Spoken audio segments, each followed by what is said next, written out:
Welcome to, for the first time, to the new and improved Bulletproof Fantasy Football Podcast. I'm your host, DF Beancounter. You can follow me on Twitter at DF Beancounter. With me today is at Mike Me Up, Mike Liu. That's Mike Me Up with an extra P.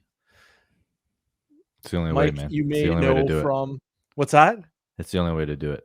It's the only way to do it. Completely agree. You may know Mike from Twitter. You may know Mike from YouTube. He does a segment on the Bunk Bed Breakdowns YouTube channel called Market Watch Monday. It is must-see TV on Monday mornings. And he's got a Patreon, patreon.com/our pack. What else are you doing, Mike? Nothing much, man. Just shooting the shit, having a good time. You know how it is. We try and get away from the drama on Twitter, which is hard, seems hard to do these days, but we get on there. I poked the bear a couple times. I hurl some insults over at you for good fun, hoping that someone believes that I'm actually insulting you, and then hop off. That's pretty much my daily routine now on the old Bird app. That makes sense. And it should be noted that some of the patrons were like, what's Mike's problem? Why is he so mad at you? It's like, that's awesome. That's amazing. That Mike, watch out. That's amazing. I love that. I've been trying to do it, and it's my perfect spot that I'm trying to go for is when I tweet something out, I just want people to not know if I'm serious or joking. That's the perfect zen for me, I think, in on Twitter. So every once in a while, I'll just go over to your account, see something that you said that's really smart, and just pretend like it's really dumb and just make fun of it. And then I'll go over to someone else who says something really dumb, and I'll pretend like it's really smart. So that's just what I do now, man. It's just, I think it's just entertaining. I mean, if you're not having fun on Twitter, what are you doing? I completely agree. So something did happen today that I need to ask you about, because the patrons have been up in arms. They don't know what to do. Travis Etienne is out for the year. Yeah, supposedly. Mm-hmm. What are you doing? Are you buying? Are you selling? Or what's your plan? It's brutal, man. So here's the thing. Like, I was not that big of a fan of Travis Etienne coming in, right? But his price fell to a bunch of different spots where I'm like, okay, well, now I have a few Travis Etiennes across my squads.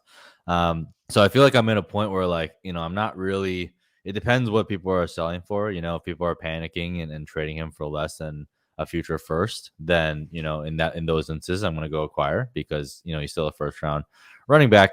But a first round running back who was a developmental project who is going to miss the first year is not a recipe for success. So I think anytime you can kind of flip out and de-risk yourself for like a future first, I think it's a good move to make, regardless of what kind of position you're in. Especially, you get like a 2023 first plus a bit, or maybe even just 2023 first outright. There's a good chance that 2023 first can be worth more than Travis Etienne in 2 years anyway. So I think if you can cash out for like a first, it's totally fine to do so, because it's not like I was paying multiple firsts from to begin with. So if I can cash out for basically what I got and I pay the injury, because it's a Liz Frank, right? So I mean, foot injuries are no joke when it comes to running backs. It's not as bad as our boy Cam Akers, with the Achilles, but it's also, it's not ideal. It's not necessarily as clean as like an ACL rehab. You know what I mean? So I think that's kind of where I'm at with Travis Etienne. Yeah, no, I completely agree. It's just risky to hold. There's no like his value's not going to go up. Holding, in my opinion, his value's not going to go up. No. Between now and next year, there's zero chance that it goes up, because he's just out for the year. You're not going to see anything. So yeah. Like, I don't like holding those types of assets, especially the whole reason why you drafted a rookie running back is because you want to see that value bump year one, which is when it happens, when they perform, right? And if they flop, they're fucked anyways. But sorry, can I swear on your channel? I don't know. I'll tell the producer to bleep it out if we're not allowed. Okay, yeah. So if he flops, you're kind of screwed anyways, because you're in that Rashad Penny zone. But now that he's injured, it's like, you're not going to see any value increase. So you're kind of holding like a dead weight asset. And, who knows what might happen. Like, what happens if J-Rob goes out there and pumps again, and then people are like, oh, like, is Travis Etienne going to have the job when he comes back? And then you get all these question marks and you get all these value decreases. So it's just that type of asset is just not a good one to hold in your roster. Whereas, like, for a fact, you get a 2023 first, for a fact it's going to increase in value between now and 2023. So it's just a different approach. And I think if you can de-risk for that type of cost, it's always worth it to do. Yeah, no, absolutely. I saw on Twitter that I think it was Edwin or someone had posted about how you have a 22% average reduction in production the year after the Liz Frank. So I'm like, well, now we don't have production in year 1. We probably don't have very good production in year 2. We still have to deal with James Robinson. So we're looking at maybe a 2023 breakout. So just give me the friggin' pick and I'll wait it out. Yeah, exactly. I mean, I'm totally with you on that one. So speaking of James Robinson, are you buying or selling James Robinson? I know that we had some disagreements around the James Robinson valuation prior to the NFL draft. I presume that you're on my side now and you were selling after you realized that we had to sell, but now the situation has completely changed. What are you doing now? I was selling before we realized we had to sell. I think we were closer than what you imagined, because I was at a point where I think way early on last year, I'm like, this guy's probably worth the first round pick in season, because if you're a contender, running backs are hard to come by. But then, in the offseason, people started like this value got to like a first plus. And then when it got to first plus, I'm like, all right, well, now I'm fine cashing out because I got him for free. So I had a big balance. So I had some teams I held them because I knew they were top contenders. I still needed a running back. And then a lot of teams I just traded him. So whenever I get into those like types of zones, it just depends on what situation my team is in, and I'll cash out or I'll hold and see what happens. Now, he's gone for the entire season, right? And we kind of saw the workload that James Robinson got last year. It also kind of just depends on what the cost is. I'm still not going to pay a first for him now because, again, just too many question marks. Like, what happens next year? People are always going to be questioning, like, hey, when Etienne comes back, now it's split backfill again. So, again, if you pay a first, that's kind of like, that's the ceiling price that you're going to be able to get for him. So, I just don't like to get in those types of scenarios. So I think it just depends. And again, it's just like any good analyst that's going to say anything, they're all going to say it depends. But I think in these situations, it really does depend on like what type of situation your team is in and what kind of price you're getting. Because if you're getting a first for either of these guys, I think you should be taking it. Absolutely. No, I totally agree with James Robinson right now. What I'm looking at is he's a 1-year producer. Like I'm buying, if I'm buying him, it's for this year, not for any future years after that. Yeah. So when I'm looking at other players that I can buy for this year only, there's a lot of cheaper guys that I could just go and buy for this year only. So I'm just going to go buy those guys instead. What are some of those guys that you're thinking? Like a Myles Gaskin. That guy, he would fall into that category for me. I think that he has kind of a similar projected workload to James Robinson right now. And I think he's probably quite a bit cheaper than James Robinson is as of today. You're not buying the whole the coach speak about how they got 3 different roles for 3 different guys with Myles Gaskin and whoever the else is out there, Malcolm Brown, week 1 stud. I mean, maybe sure it could happen, but I mean, there's also Carlos Hyde, who I'm like, well, I don't know that he's not going to get any work in Jacksonville either. So it's a totally new coaching regime. So look, a lot of question marks in the air. Whenever there's this many question marks about a player, and you can get a first round pick for him, it's usually like 9 times out of 10 a good time to cash out. So absolutely, that's really the lesson to be learned here. All right, so the new podcast, we are going to be focusing on process. That is the goal of the show. So what I want to talk to you about now is preseason. What is your process? How are you filtering out the noise from the actionable intel?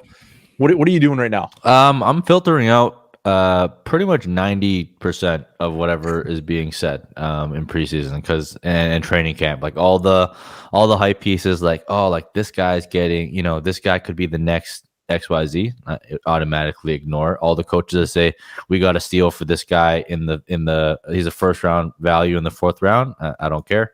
All that type of stuff. What I focus on a lot is the negative in training camp. Cause like, if you think about training camp and preseason, like it is in everyone's interest to build the hype, right? It's in the NFL's interest, it's in the team's interest. Cause they want to be like, we had a really good draft, right? Everyone wants, put on rose colored lenses and go into the season.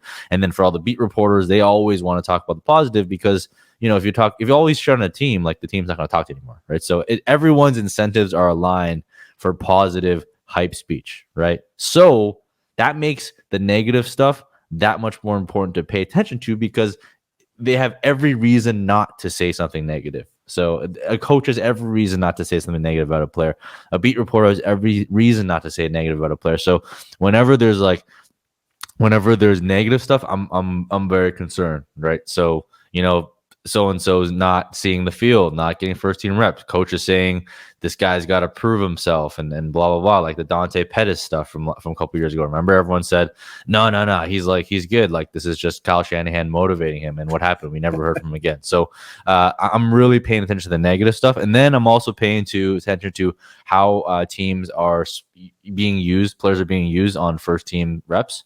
So when we look at first team splits, so a lot of guys on Twitter do that for me. Like, I'm gonna be honest, I barely watch preseason games. Like, I'll watch it for some entertainment value here and there, but I'm really just looking for what the usage is preseason, because that kind of indicates to you at least who's going to get the starter job out the gate. That doesn't mean that they're going to stay the starter, especially at wide receiver, right, where it's a developmental thing. But especially for running backs, I think it's pretty important to pay attention to that type of stuff. And then I'd say the last part is, like, I don't ignore all positive news, right? Like, I like to pay attention to, people always talk about the steady drumbeat. What does that mean? It's like you're getting positive news, like, from everywhere that kind of syncs up. So the coach is saying he's getting used. You're seeing him getting first team reps, and you're seeing this over the course of week after week after week. So a good example of that is like Elijah Moore, right? People might want to say like, hey, this guy's all hype.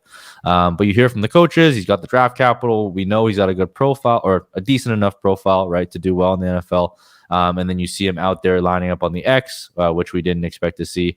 And then the only hiccup was he got hurt for a little bit. But, I like to pay attention to steady beat drums. So if it's just a couple hype things here and there, for the most part, I really just don't care. And like, you go on Twitter, what do you see now? Everyone like tweets some fucking video or cut up of their player running in shorts and a t-shirt and being like, see, I told you shouldn't have faded this guy. I'm just like, guys, I don't care. I just don't care at all. Look at the phenomenal shape that this professional athlete is in. Yeah, he looks really it's out like, of place up there. This is baseline expectation, guys. So, I get it. Look, we all miss football and everyone loves to do it. And I'm sure I've done it before in the past too, but I think this year in particular, I'm really just trying to like stay level headed. I'm trying to keep the hype down, especially on my boy Zach Wilson. I'm not trying to like, I tweeted out the other day, I'm trying to not let the butterfly effect get me, but I am getting a little excited about him. I'm getting excited about him, but getting excited about the Jets.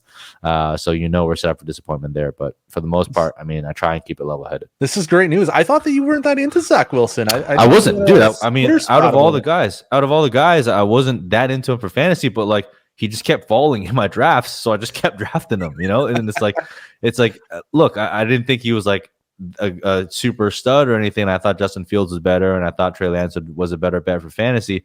But like, I'm not confident enough to draft them like 1 and 2 rounds higher. So when I'm sitting there in the third startup and Zach Wilson's available, I'm just like, all right, well, I'm just gonna take this guy because he's got job security, and everyone else says he's pretty good, and the numbers say he can be pretty good. So might as well take a shot. So I have a lot of Zach Wilson. He's probably my most drafted quarterback this season is Zach Wilson. So I'm very much in on Zach Wilson just because of the cost. It just seemed like the right thing to do.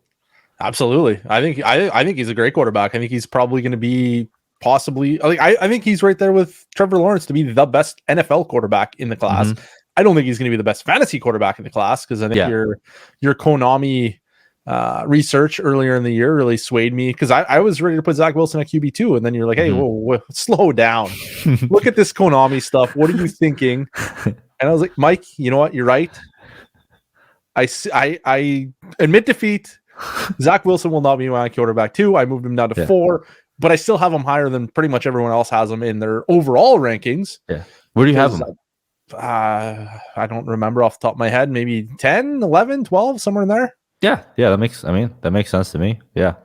I think he's maybe 13. I don't know. He's right there with like a Tua Tagovailoa or a Baker Mayfield. Like I think they all have kind of similar profiles. They're not like, none of them are really going to be Konami threats to be top 5 quarterbacks, but I think they could all be kind of like a little bit of Konami. Yeah. Instead of like 4, 5, 6 points per game on the ground, they might get 1, 2 points per game on the ground. Yeah. As opposed to like someone like Mac Jones that's going to get 0. So there's, degrees of separation there. Yeah. So we're pretty similar. He's QB 13 for me as well. But yeah, it's just like his value is just there, If you're trying to get a rookie quarterback, I mean, I'm not pulling the trigger on Trey Lance or Justin Fields in the first round. As much as I love them, I'm not doing that. So I'm just going to wait till the 3rd and grab Zach Wilson and see what happens. Absolutely. So one other thing I wanted to ask you, because you mentioned that you do pay attention to negative training camp buzz, if you will. You call it buzz? I don't know what you call that. Buzzkill, training camp buzzkill. Jamar Chase, what are you doing, Jamar Chase? Are you buying? Are you selling? Are you panicking? What are you doing? Well, didn't some news come out about like his baby mama or something today? Yeah, I saw that today. I don't, but they got deleted, and I never heard it from any like reputable. I don't think source I'm panicking. Here's the thing, right? Like with wide receivers, it's like you got to like set a baseline expectation. Like I don't know about you, but I didn't expect him to just step on the field and light it up because he's not an elite separator, right? He's not a Devonta Smith, route running god, right? But I mean, if you remember back in the day, like, I mean, AJ Brown didn't step on the field and just light up right away either. It takes time for these guys. So it's not like I was expecting him to go in the NFL and immediately start burning NFL cornerbacks. So it's like, from my perspective, like my expectations, I seem were like in line. So it's like, I'm not really going to move values that much. But it's not good. Like I'm not sitting here being excited, being like, oh, wow, like, hooray, he's not breaking quarterbacks and all that stuff. It's just that I'm not going to overreact really to a wide receiver, going up against NFL corners and not lighting them up right away. Yeah, no, I completely agree. I think that the expectations for some of these rookies are just absurd. Like I didn't realize his redraft ADP or his underdog ADP was like side by side with T. Higgins, and this is absurd. Like, there's no way that he's going to produce what T. Higgins is this year. Next year, sure, but not this year. Yeah.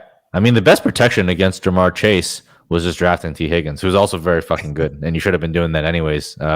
Because I mean, there was always that possibility. I would argue even probability that T. Higgins outproduces Jamar Chase out of the gate. I mean, that's just expected, right? That's how the wide receiver development curve works. And it's not like T. Higgins is a scrub. So I was always a big fan of acquiring T. Higgins. Because I could not draft Jamar Chase this year. Like just every startup I went into, it'd be like the third round and he'd be gone.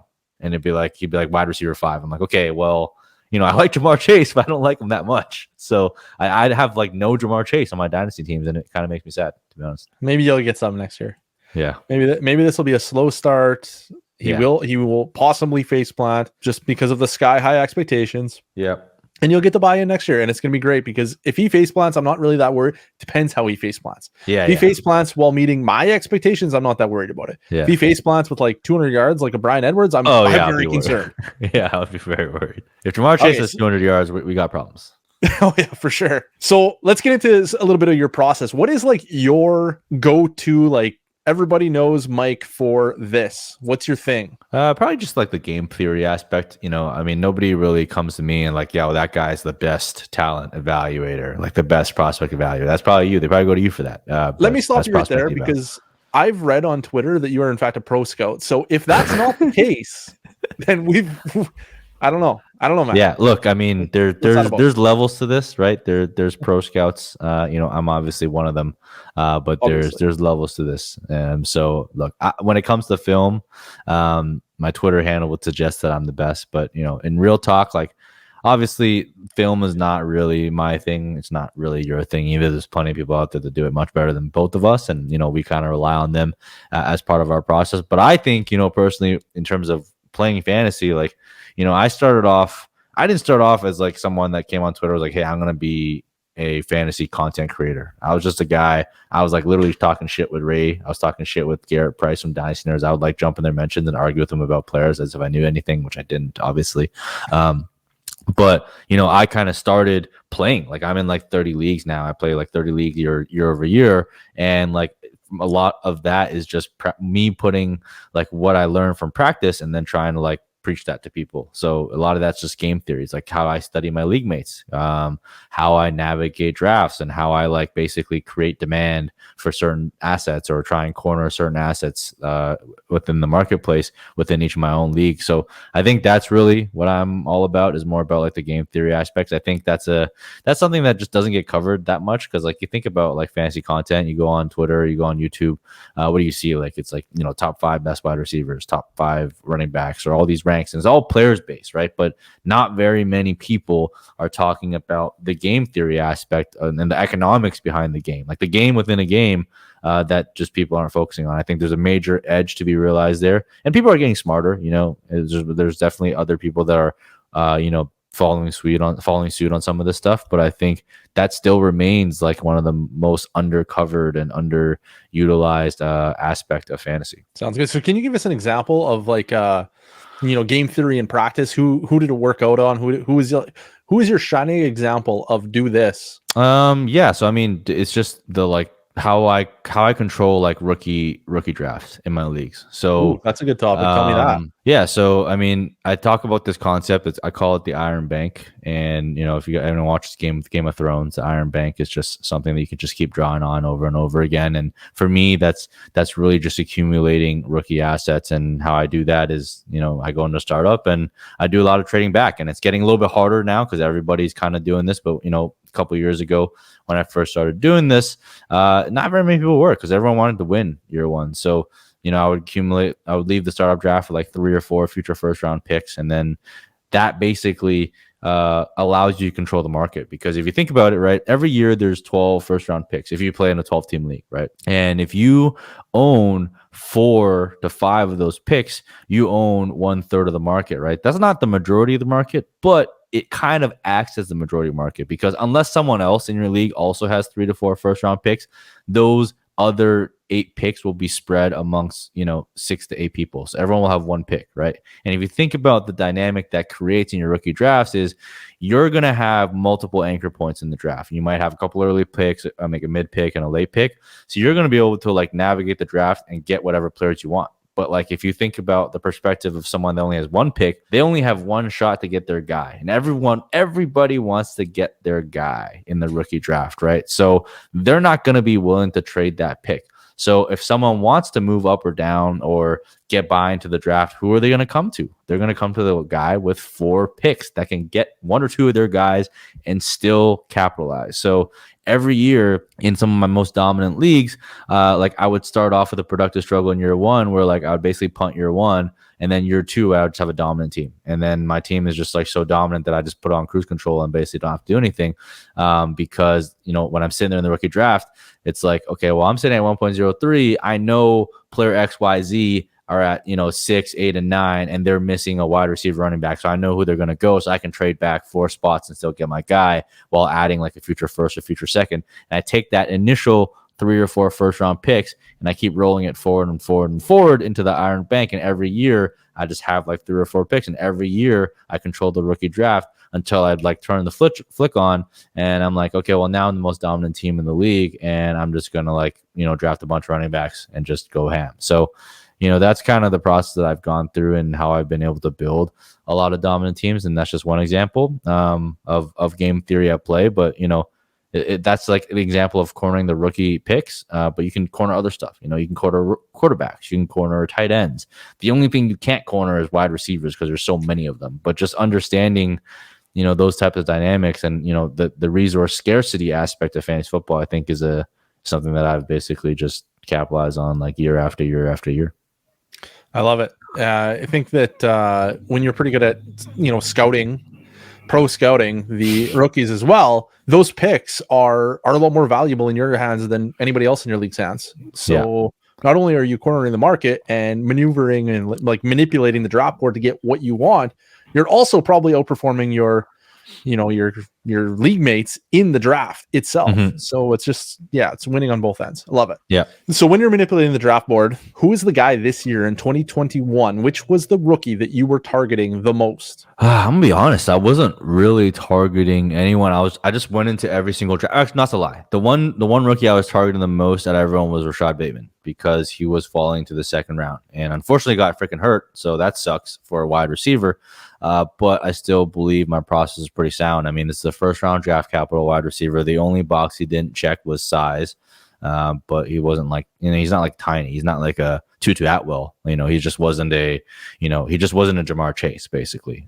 So, and everyone kind of just said, look, he got drafted by Baltimore, so he's fucked. And, I was like, okay, well, I mean, that's fine for redraft, right? And that's fine for this year, but like, I don't know what's going to happen year 2 and 3. So when it comes to wide receiver, typically I just pay for talent, and, getting someone of that caliber, in the 2nd round just felt like stealing every time. So I got him in a lot of drafts. I think one of the most amazing things that people just like complete dissonant, like inconsistency across the board from fantasy gamers is, I don't want Rashad Bateman because low pass volume. Meanwhile, give me AJ Brown because he's good. It's like, well, the pass volume isn't actually all that different between the two. Last year it was.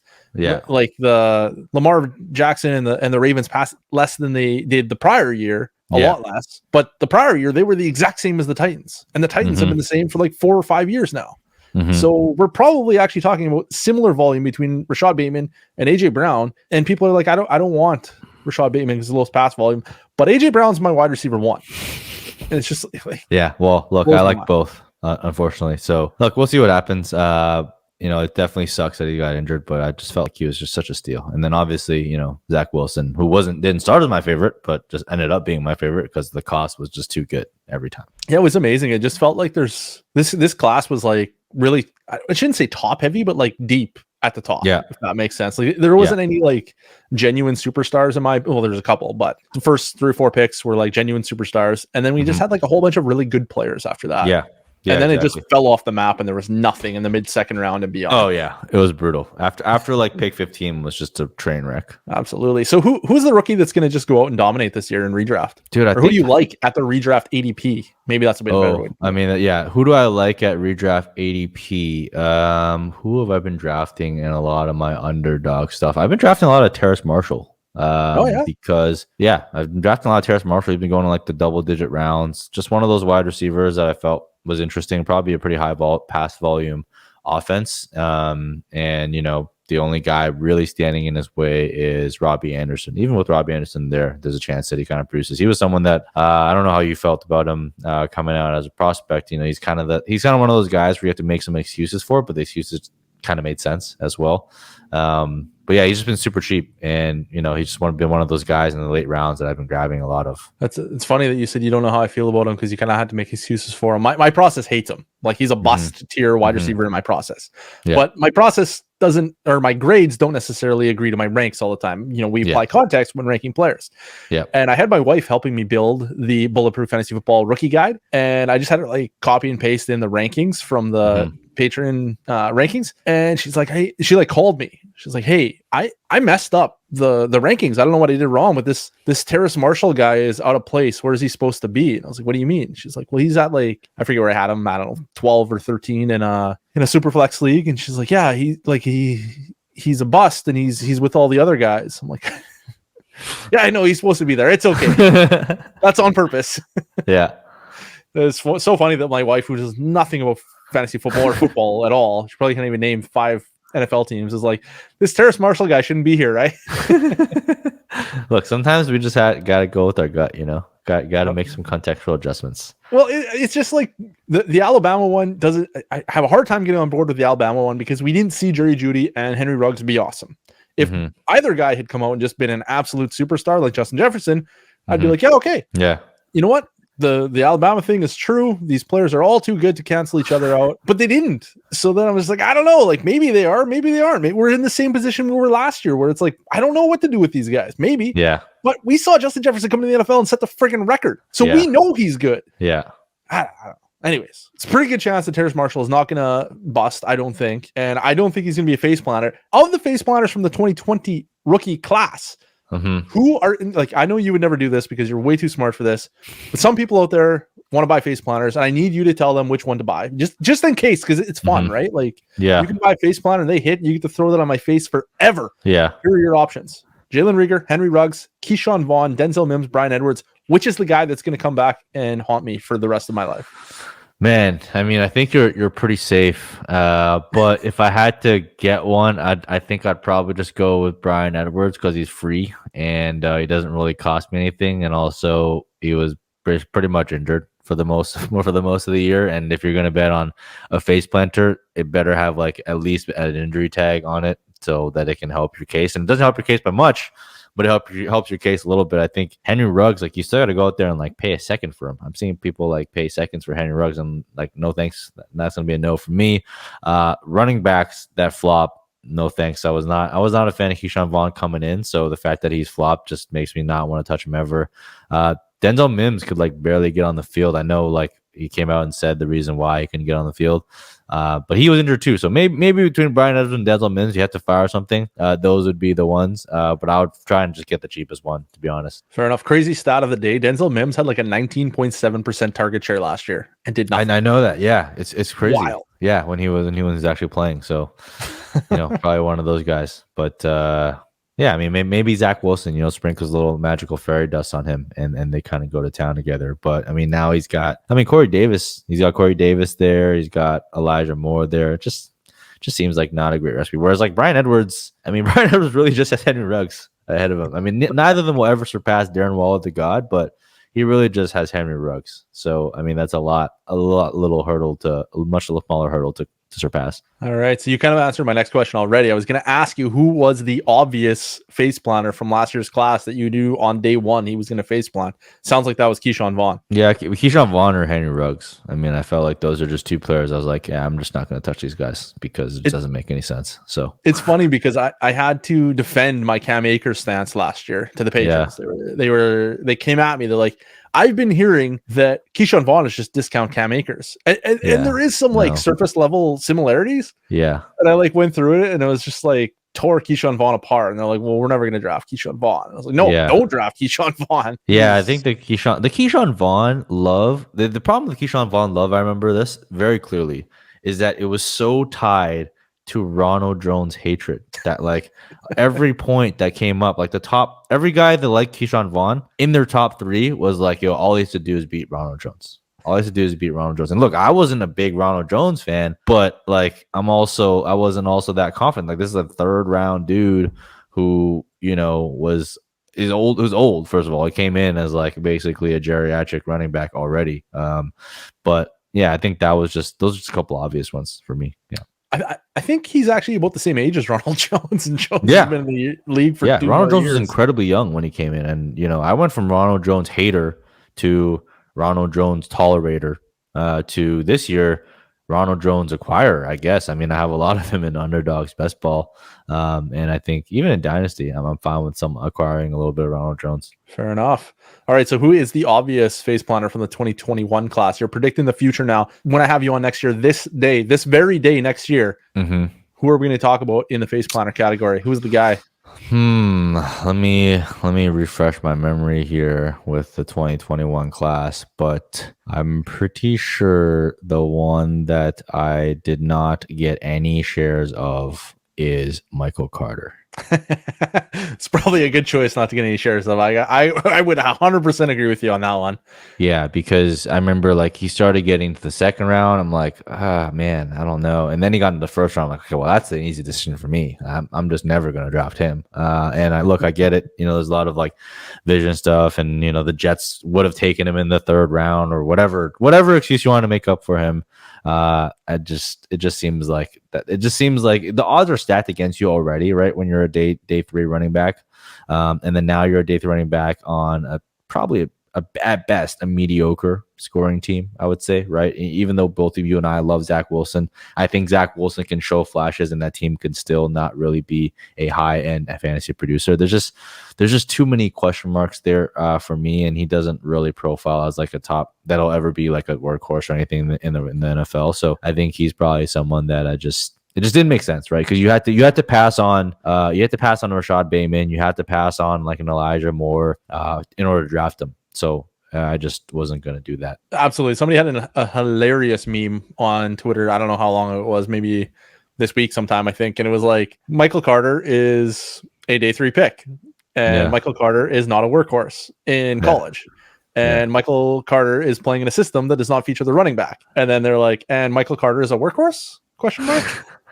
It's like, there's just nothing lining up here that gives me any confidence that he is going to hold down a major role in any offense at any point in time, let alone the Jets offense. Yeah. Well, what about you? Who's your like ultimate, fade of 2021? I would probably say Michael Carter, but if I had to pick one at cost, like a more expensive one, I would go with Trey Sermon. I don't think that he's going to be special by any stretch. And there's nothing, no part of me. There's no way to look at the Trey Sermon profile and say this is a good player. No way at all. What about, I mean, you and I are both big fans of Graham Barfield's work. Graham Barfield loves Trey Sermon. I had him on the pod, and, in his limited sample, Trey Sermon was top, I think it was like second in the class in yards created per attempt. Is that a positive data point for you that you consider at all? Or are you just like, it's not enough? That's not enough to overturn all the other stuff that I've seen. Yeah, that's like one data point. I do like Graham Barfield's work, and I use it in my process. But there's a whole bunch of other data points that say Trey Sermon isn't good, including I believe his how do they word it? Forced missed tackles per attempt, I think it is. Yeah. Wasn't very good in Graham Barfield's charting. He was just like, once in a while he'd break a tackle and run a really long ways. Mm-hmm. And I think that probably comes down to the fact he had like 200 or 300 yards in 2 games towards the end of the year. Yeah. Those are coming from long runs where you break a tackle and you run for 100 yards and it just goes into your yards created per attempt. Yeah. So yeah, that's definitely a very expensive one. I mean, there was a time when Trey Sermon and Michael Carter were like going in the same range. I think that time has gone and passed. So I agree with you. That's a lot more risk on the Trey Sermon profile. So I mean, that would have been my other pick. I mean, the obvious easy one is always Kadarius Toney, but I think people have hate on him so much that that's just like his cost doesn't even matter anymore if you miss. So yeah, if you want to get a little bit more risky, I think those are 2 guys where you're taking a lot of risk basically. Yeah, Kadarius Toney you're right. Kadarius Toney is the obvious. Like, I will absolutely never draft this player. I shouldn't say never. I think I obviously had him ranked. I drafted him once. I didn't have him ranked. I drafted him once because he was in the 4th round or something, or like the bottom of the 3rd or something. Honestly, I think I have him in like 2 leagues, and I think it was maybe auto drafted. I'm not sure. Anyways, so one of the things that I really lean into in Dynasty, especially, and in redraft, probably the biggest place that you can make money, I think, is in buying the sophomore receivers that are about to explode, because we know rookie receivers don't usually explode, but we generally see the really good sophomores absolutely erupt. Who's your guy? Who's your super sophomore that you are taking this year? Brandon Ayuk. Yeah, I have a lot of Brandon Ayuk. I got in on him a little bit earlier, and it's funny because I whiffed totally on Brandon Ayuk, but this is like you said, my process allows me to kind of fade those guys in year 1 because a lot of people faded them. So then when they hit in year 1, everyone's very reluctant to change, so their price reflects that. Whereas I'm willing to pivot completely 180 when I realize I'm wrong. So I did that for Brandon Ayuk this year, and I did that for Chase Claypool as well. I know you're not as high on Chase Claypool, but I think Brandon Ayuk is just like a smash spot. Everything kind of aligns. His production align, his scoring align, his role just makes a lot of sense. Like him as the X receiver, as the deep threat to kind of combo with George Kittle, and it just it's hard to be that impressive. I know people are going to hate on him and say, well, he needed George Kittle to get hurt, or he needed Deebo Samuel to get hurt. But at the end of the day, when they're hurt, you still need to step up to the plate and produce efficiently, right? We're not talking if he went out there and accumulated a bunch of stats like Calvin Benjamin buffet style, and just ate up a couple inefficient yards here or there, I would not be as high on him as I am. But the fact remains, he went out there as a rookie and balled out and dusted, the top cornerback from the opposing squads immediately into that, X receiver role. That's people don't realize it's very hard to do, right? Who do people love? They love CeeDee Lamb, right? They love CeeDee Lamb, but CeeDee Lamb didn't go out there in year 1 and ball out in the X receiver spot.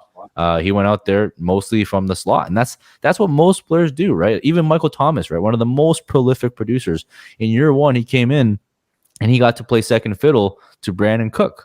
Right? Brandon Cooks. And typically that's the route you get. But Ayuk didn't have that. There was no receiver to take the alpha cornerback off him. There was no receiver to draw the coverage to give him easier snaps. He was that guy, and he went out there and he still balled out. So I think this is one where don't even need to overthink it that much. I have so much Brandon Ayuk. When he was going in the 5th, 6th round, just auto pick every time. Every time in the 5th, 6th round, pick. Every time in the 5th, 6th round, pick. And it just works out. And I traded for him as well. I made I trade down. So you talk about, targeting sophomore wide receivers. I make that a big part of my trading strategy, where I take that elite tier of wide receiver and I trade down into these sophomores that I think are going to explode, and I get a future 1st round pick on top. And that's just how I print money in Dynasty. Right before DeAndre Hopkins was 28 years old, I took DeAndre Hopkins and traded him for DK Metcalf and Calvin Ridley. Right before, Devontae Adams turned 20 years old, I take him and I trade him for, a younger wide receiver plus a 1st. This past year, I was trying to trade down for T. Higgins plus a 1st using a lot of the top end wide receivers. And I think that's just one of the easiest things you can do in Dynasty, because at the end of the day, wide receivers rarely matter that much, and we rarely know how they finish. So getting that 1st round juicer on top is sweet. So I've been able to do that this year with Brandon Ayuk. I made a trade the other day a couple weeks ago. It was Calvin Ridley plus a 2022 1st for Brandon Ayuk plus a 2nd or something. And those are the types of deals I'm looking to make all day long. Yeah, absolutely. When you're talking about like the wide receiver and like how deep it is, I guess essentially there's like a handful of guys that have like the huge like 27, 28, 30% target shares. Those are your Hopkins and your Adams and so on and so forth. But then everyone after that from like 6 through 25, 35, it's like any given year, who scored the most touchdowns? Like who had the highest touchdown rate? That's who gets sorted in that realm. You can't predict that. It's just if you don't have the superstar that's Hopkins or Adams or Michael Thomas or whomever it is, just trade down in that bucket and grab the guy that you think might be good next year. Yeah. Because they're all going to be basically the same unless you hit the home run and you get a Devontae Adams. Yeah, you could probably go out there right now and trade, AJ Brown for Brandon Ayuk in a 2022, 2023 first, and that's a good deal, man. That's going to be, you're going to look back 2 years from now and you're going to be like, damn, there's a chance that Brandon Ayuk is the same value as AJ Brown, and then you just got a free first on top. And even if he isn't, you're protected by the first. So those are the types of trades you should be looking for. Yeah, absolutely. So we need to talk a little bit more about Brandon Ayuk because there is just a ton of pushback every time that I talk about Brandon Ayuk. What about the Shanahan offense and how they only feature let's say George Kittle in this case? Because every time that I post it, it's like, they only feature the X receiver, Shanahan's X. It's like, well, that's Brandon Ayuk. They're like, they only focus George Kittle. They're only going to pass to George Kittle. I'm like, well, was it the X or was it George Kittle? How do you see this whole thing shifting with Deebo Samuel mixing in as well? Yeah, Deebo Samuel, I mean, what we saw from his usage is he's basically a running back, right? I mean, if you look at his ADOT, I mean, he's not pushing down the field at all. And then if you look at Matt Harmon's breakdown of Deebo Samuel, this guy could not win versus press coverage like at all. And it's not surprising because, he's a great yak player. I'm not saying he's a bad football player. I'm not even saying Deebo Samuel's a bad bet at his cost because he's very cheap. But I don't think him and Brandon Ayuk are in the same stratosphere as players. I mean, they're just not even close to the same player, and they don't serve the same roles. And, people want to talk about George Kittle. George Kittle is incredible, right? But if you think about it, like which wide receiver has George Kittle played with that's been elite? Are we talking Dante Pettis? Are we talking Kendrick Bourne? Are we talking who are we talking about here? Because George Kittle, as great as he is, one of the best tight ends in the league. You could say arguably one of the best tight ends, and he's my dynasty tight end one. But at the end of the day, there weren't good wide receivers, and it's the same argument that I saw. You see with Baltimore, it's like, well, Lamar Jackson can't throw. Okay, sure. But who was Lamar Jackson throwing to? His best receiver was Hollywood Brown. He had no possession receivers. So again, I think talent really dictates a lot of this. And at the end of the day, what I'm saying is do you believe Brandon Ayuk is a good player? And I think it's very hard to look at his rookie season and say that he's not a good player from every data point. PFF grade, Matt Harmon's reception perception, rookie production, yards per route run, like anything you look at there. He was, by all accounts, a stud. So if I'm buying on him and I'm buying on the talent, the rest of the stuff figures itself out, right? Because, our wide receivers earn their targets. I'm a true believer of that. And I know you are as well. They're not granted. So at the end of the day, I think this offense can absolutely support two guys. And if Shanahan is this godsend coach, everyone talks about Shanahan. He's the best coach or whatever. He's a great offensive mind. He gets the most out of his players. You think he's going to take his best weapon and just put him on the bench? It doesn't make any sense, right? I mean, I think Shanahan's a god? No, but I think he's a very capable coach. He's shown that he's done, well enough, one of the better offensive minds, at least slightly above average. And I think if you're going to bet on Shanahan, then you're betting on Shanahan to be rational and make the right choice. And the right choice is to put the ball in the hands of his best playmakers. And his best playmakers are George Kittle and Brandon Ayuk. So, I think it's very, very clear to me, at least, that it's a great opportunity. Absolutely. So are you there's a lot of talk about, rookie quarterbacks and not really having a lot of passing yards. Are you concerned about that this year with Brandon Ayuk, or are you pumping the brakes in 2021, or are we all in? No, I mean, look, I think it'd be naive to say that I'm not worried about the passing yards at all, because JJ Zacharyson has put out very strong data indicating that rookie quarterbacks do impact stuff. But again, we're playing dynasty. I'm playing dynasty as a 2 to 3 year. It's a 2 to 3 year window here. And even in low passing volume offenses, though, you can have superstars. And I think Brandon Ayuk has the ability to do that. But at the same time, you're not paying superstar prices for him. So it's you're not really taking on that risk unnecessarily, right? It's not like a situation like Jamar Chase, right? Like I said, we both love Jamar Chase as a prospect. But you're paying, second round, sometimes third round startup draft capital for him. And for wide receivers, that is extremely high. There's very little room for them to grow. Like Justin Jefferson broke the rookie receiving record. He does not go in the first round of startup drafts. So that gives you an idea of the type of cap that you put on yourself when you draft someone in the third. But Brandon Ayuk, when you draft him in the fifth, you draft him in the sixth, like you're not taking on the same amount of risk. So do I see that there's risk there? Absolutely. There's a range of outcomes, and one of those ranges is maybe he does not hit that elite tier this year because Trey Lance starts and the passing volume comes down. But then there's also the side of the coin where maybe Trey Lance is really good, or maybe Jimmy Garoppolo starts more games than we think, and Brandon Ayuk does kind of hit that upper end of his range of outcomes, and then you're not going to be able to acquire him anymore. So I think that's kind of where I lie on that whole thing. Is like, it'd be foolish to not recognize the risks and, to recognize that it's within that probable range of outcomes or possible range of outcomes. But at the same time, it's like the cost is already baked in. That feels like that's already baked into me. Absolutely. There's a world out there where the offense just smashes.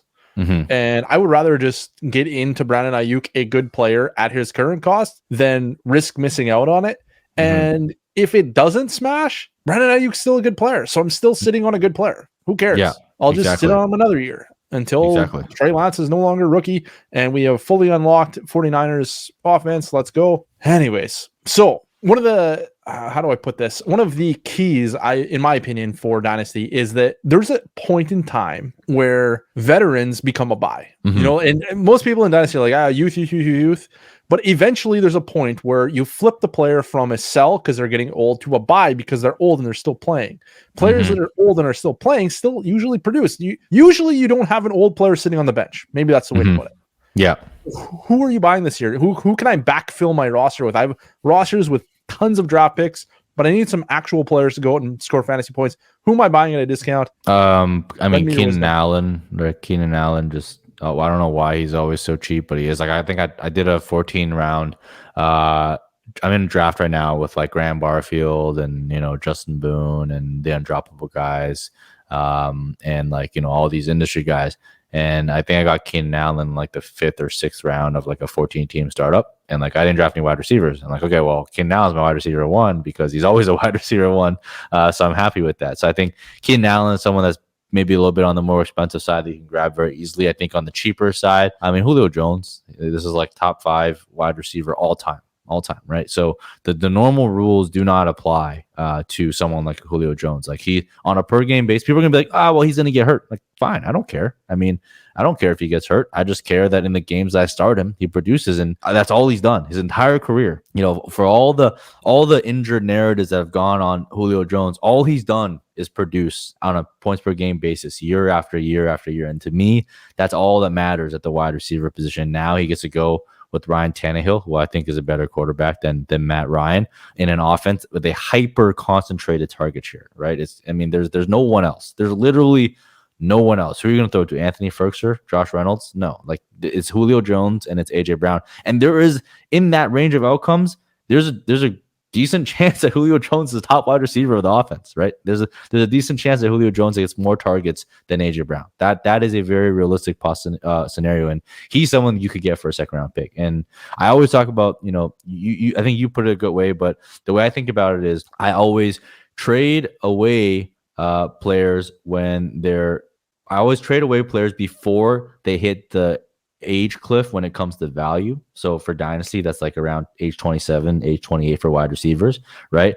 And then I buy them back when their production exceeds their value. So basically, if you think about the timeline, right, you're chugging along this timeline, and first it hits the value cliff, right? But the value cliff doesn't mean they produce less. It just means that Dynasty gamers value them a lot less regardless of production. And then they keep going. There's another 3, 4, sometimes 5 years before the true production age cliff hits. So, Julio Jones, that production age cliff is coming. It's coming soon, but it's not here yet for a player of his caliber, because, the general rule of players falling off after 31, 32 just doesn't apply when you're one of the best players ever, in my opinion. So I think Julio Jones is just a very good contender buy for anyone. No, I completely agree. I think there's a lot of, Larry Fitzgerald is one of the best wide receivers of all time. He played well into his 30s. Pretty sure that a guy like Jerry Rice played a long time as well. Like these players that are like, not to throw out the cliche, but like they're built different, right? Like they obviously got to where they are because they did things different than everyone else. They're probably going to continue doing it differently than everyone else. So just buy in, ride it out, ride them off into the sunset. That's my opinion on players like that. I'm not buying everyone who gets to that age, but I'm certainly interested in a player like Julio Jones. So, and to your point about who's going to be the top receiver in Tennessee, I would honestly say it's equal. They're going to be absolutely dead equal, or Julio will be better. I don't think AJ Brown's going to have more targets than Julio Jones this year. I think either Julio has more or they have the same. I mean, that's definitely within the range of outcomes, and you're getting Julio at a fraction of the cost. And people probably will laugh and say, well, you can't compare him to Jerry Rice, who's the greatest wide receiver ever. Well, who else am I going to compare him to? Bums? Like, the most comparable players are other players of that caliber. So it absolutely is fair to compare him to a Jerry Rice and a Larry Fitzgerald, because that is the class of wide receiver that we're talking about when it comes to Julio Jones. And I think the last guy I want to throw out there, though, is Brandon Cooks. I think Brandon Cooks is someone who is just a great purchase, because there's always people always create an excuse for why he's not good. You know, it's like, oh, well, he's got concussions. All right, well, last year he went out there and put up, 1,100 yards. Again, just like 5 out of 7 seasons, 1,100, over 1,000 yards. And now it's like, oh, well, he had Deshaun Watson. Okay, well, I mean, let's look at what he did with Jared Goff, right? I mean, I'm not like saying that Brandon Cooks didn't get great quarterbacks. He played with Tom Brady, played with Drew Brees, played with Deshaun Watson, but he also played with Jared Goff, right? He made that offense too. And again, this is just, at what point do we give this guy credit for the production versus creating excuses for why he produced?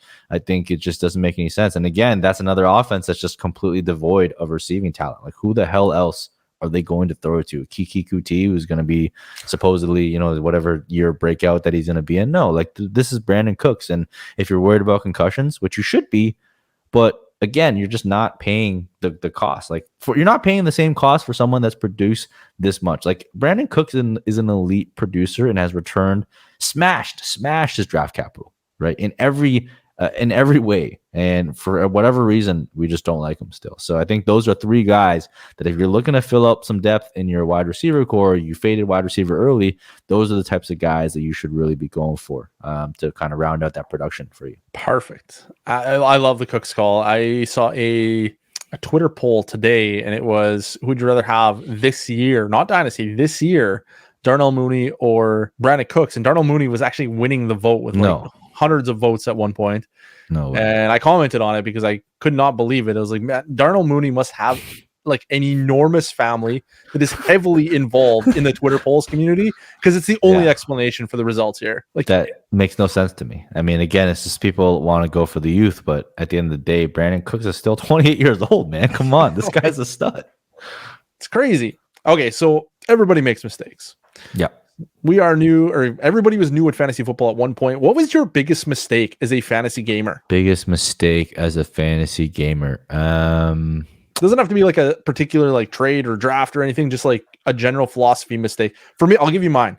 My biggest mistake, I was buying face planners left and right when I started. Oh, that is what, that is what put me down the line of what the hell hit rate do these face planners actually have? Because I started playing Dynasty in 2015, maybe. Yeah. And by like 2017, I had Josh Doxson and Corey Coleman and Kevin White and Laquan Treadwell all on all of my teams, because I was reading the Twitter, the articles or what have you, and everybody said go and buy these discount first rounders. And I was like, well, I mean, can't expect them to dominate in year one. Yeah. And then once I started running the numbers, I was like, man, these are bad bets. Yeah. This is a train wreck. Why would anybody suggest this? Anyways, that's my story. What's your story? Yeah, I think everyone kind of makes that mistake, because you go in with the mindset, everyone says it, like, buy low, sell high, buy low, sell high. And it's like, no, like, you get what you pay for. So nowadays I'm like, look, I'm perfectly happy buying high, because there's still a lot of high to go. It's kind of like, I do this analogy all the time, but it's like crypto, right?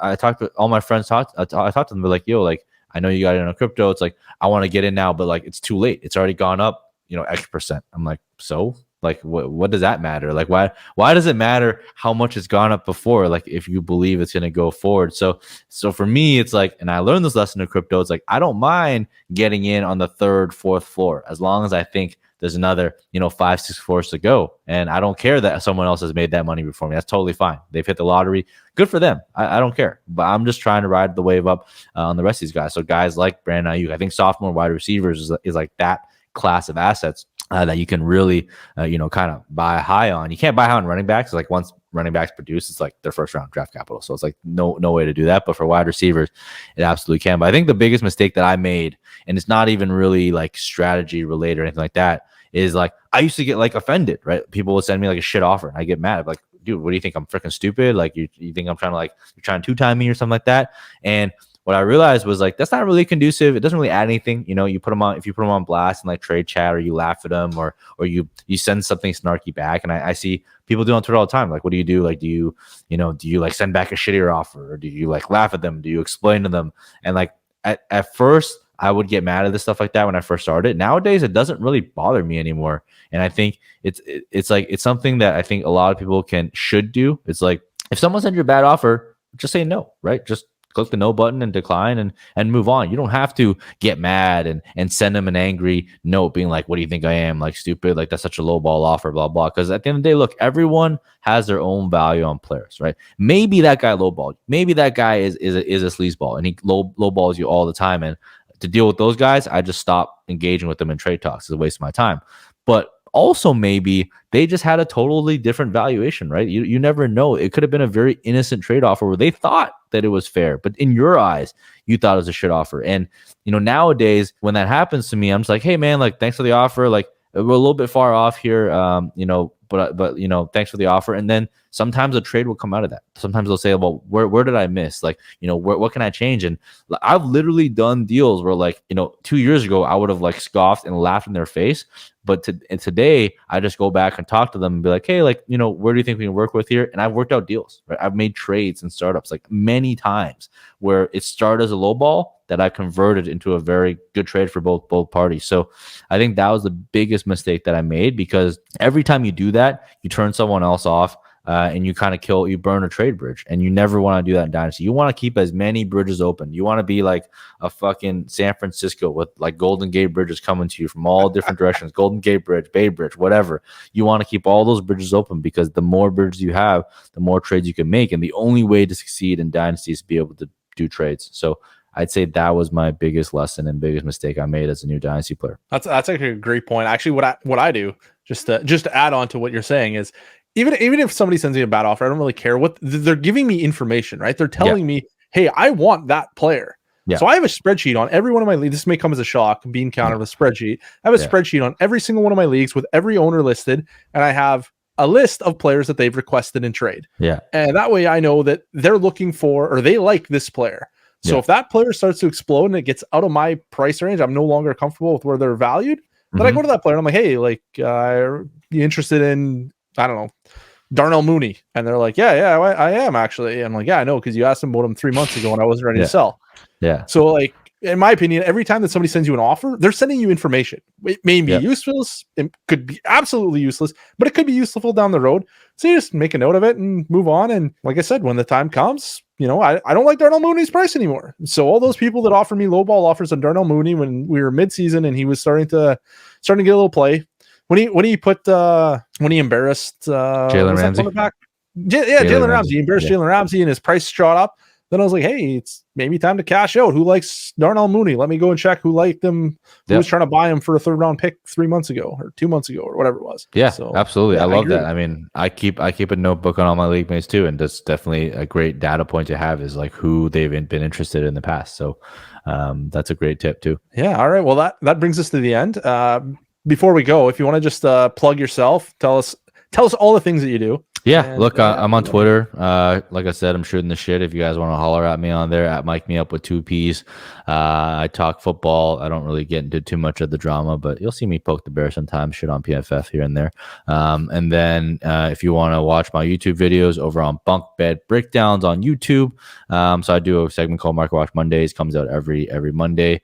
You can catch my partner Noah also putting out some short form videos on the channel as well. And then it's also available on any podcast format that you use. And then lastly, come hop in the Dynasty community with me, patreon.com/ourpack. Basically, I just I basically give my blueprint for Dynasty to all the Patreon members. A lot of smart guys in there as well, just bounce trade ideas and talk theory, crafting, and all that stuff. So yeah, I mean, I think we have about 300 something people. Not as good as the DF Bean Counter Patreon yet, but we're growing. We're a small startup, and we're trying to get there. If you guys want to hop in there and support me, truly appreciate it. But yeah, that's kind of about everything that I'm doing right now. Right on. Thanks, Mike. So this is the new podcast, everyone. I hope that you like the new format. We're really going to focus on process. I hope that you got that impression today. That will be the plan going forward. That's it. All right. Thanks for having me on, man.